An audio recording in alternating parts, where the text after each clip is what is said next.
Salve, salve nação tricolor, sejam muito bem-vindos ao canal Pega a Visão Tricolor. Hoje no nosso vídeo vamos falar de muitas coisas importantes, dentre elas uma ferramenta fundamental nas nossas vidas chamada atitude. Pois é, a atitude move o mundo, move as pessoas e move o futebol também, beleza? Então vem com a gente. Vamos iniciar o nosso vídeo falando do presidente da CBF que admitiu problemas com a arbitragem, inclusive já está se discutindo sobre padronização e como aplicá-la, né? Isso vai ser uma atitude importante. Vamos lá. Em entrevista na zona mista após a convocação da seleção brasileira na tarde de ontem, sexta-feira, o presidente da Confederação Brasileira de Futebol, o baiano Edinaldo Rodrigues, falou sobre as mais novas polêmicas da arbitragem brasileira nos campeonatos nacionais. Edinaldo citou uma falta de critério e padronização dos árbitros brasileiros. Abre aspas para Edinaldo. Quem acompanha os jogos sabe, tem situações em que os árbitros aplicam critério e 2 ou 3 jogos depois os mesmos árbitros modificam as regras. Essas questões realmente devem ser discutidas, disse Edinaldo. O baiano ainda citou sobre o papel da entidade na escuta das queixas e representação dos clubes após os erros. Novamente disse Edinaldo, as críticas, quando construtivas, são importantes. Precisamos chegar ali e ouvir os clubes quanto às críticas e lamentos em relação ao que mais aflige eles quanto aos erros de arbitragem, né? Não sou o dono da verdade, continua o presidente da entidade. Por mais que o torcedor tricolor tenha receio em relação a Edinaldo Rodrigues, uma coisa a gente tem que admitir, ele não tem medo de mexer em questões polêmicas, né? Essa questão de arbitragem vem se arrastando aí durante anos, né? E nenhum presidente falou em padronização. Interessante a gente constatar que ele realmente parte para o embate. Eu vou trazer um questionamento simples para todos nós. Nós nos queixamos muito que os clubes nordestinos são garfados, isso é verdade, né? Tem um tratamento diferenciado em relação aos outros clubes. Agora, a pergunta simples, Edinaldo Rodrigues é nordestino ou é baiano? Vocês acham que ele também não está tendo dificuldade lá para poder implementar algo mais justo, mais criterioso dentro da CBF? Gostaria de ouvir vocês sobre isso aí. O que é que vocês acham? Ainda na vibe da atitude, depois da saída da técnica Lindsay Camilo, o Bahia se movimentou rapidamente no mercado e trouxe Felipe Freitas para assumir o comando do time feminino. Pois é, já foi treinador do Flamengo, do Atlético Mineiro. Ele chega ao clube com vínculo até dezembro de 2025. Vamos lembrar aqui, né, a fala de Carol Melo, gerente de futebol feminino do Bahia, onde ela detalhou o planejamento a curto e longo prazo. Segue aí. E o Bahia agora de volta na Série A1. Qual é o planejamento para a próxima temporada? Como vocês veem o Bahia se comportando no mercado de transferências, por exemplo? Que agora vão ter times muito mais robustos, né? Corinthians, Santos, Palmeiras, Flamengo, que investem bastante no futebol feminino. Então, qual é o planejamento já para essa próxima temporada da Série A1?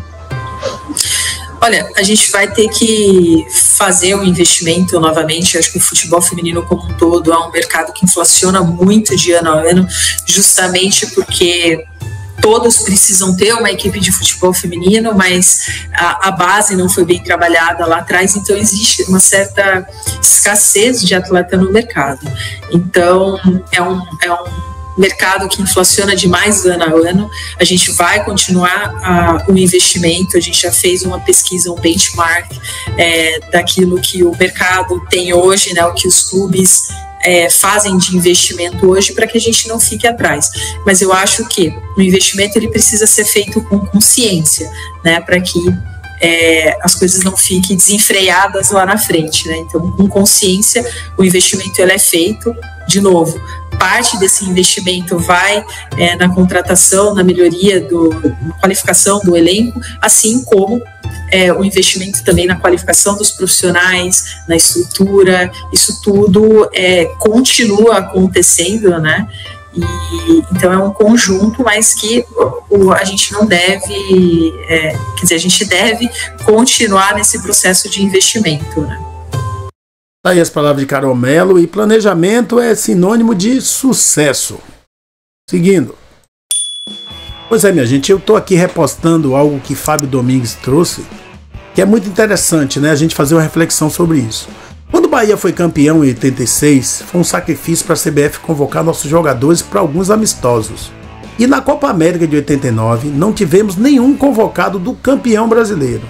Mais de 30 anos depois, vemos hoje o Fortaleza jogando o fino da bola, disputando a ponta do campeonato, o Bahia se destacando com um futebol bem jogado e o olhar da CBF para o Nordeste continua o mesmo.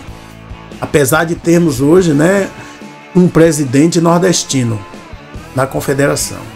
Independente do fato de que não ter jogadores convocados é até melhor para o torcedor, na visão do jogador é um desestímulo saber que por mais que ele se destaque por esses times, nunca será convocado. Infelizmente, o que ele trouxe é uma verdade, né?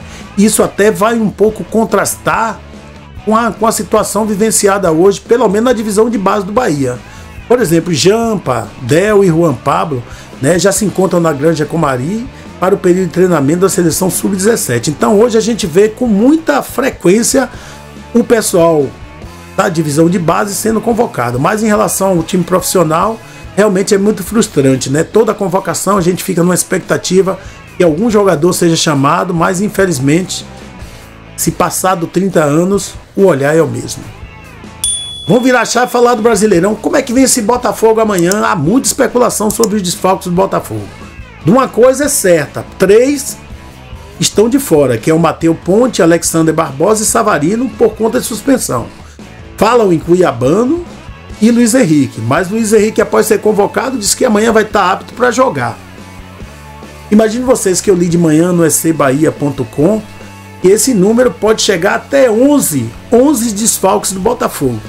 Vamos esperar para ver, viu? É o jeito. Atenção, minha gente, devido ao impasse envolvendo Fluminense, Flamengo e Botafogo na Libertadores, a partida entre Bahia e Atlético Mineiro pode acabar sendo adiada. Entenda aí, ó. Isso porque os 3 clubes do Rio fazem os jogos de ida em casa na mesma semana. E como o Atlético Mineiro enfrenta Fluminense, caso a definição das datas não seja resolvida com um pedido excepcional para Fluminense e Botafogo jogarem no mesmo dia, a CBF pode ter que adiar Flamengo e Vasco ou Bahia e Atlético Mineiro no Brasileirão, principalmente devido aos jogos da Seleção e da Copa do Brasil, pois haveria um choque de datas. E por fim, lembrar que a partida entre Bahia e Galo ainda não tem data nem horário marcados, né? Vamos ficar atento aí. E para encerrar, vamos falar um pouquinho do Bahia Day, né? Esse dia foi instituído devido a essa aliança entre Manchester e Bahia, ambos fazem parte do mesmo grupo, e Brau pela segunda vez foi nos representar, né? Trazendo a música da Bahia. Desta vez tem o Brau, o Olodum, e realmente cativou bastante. Aí tem algumas fotos, algumas imagens, e aí, provavelmente a gente vai ver isso todos os anos, né?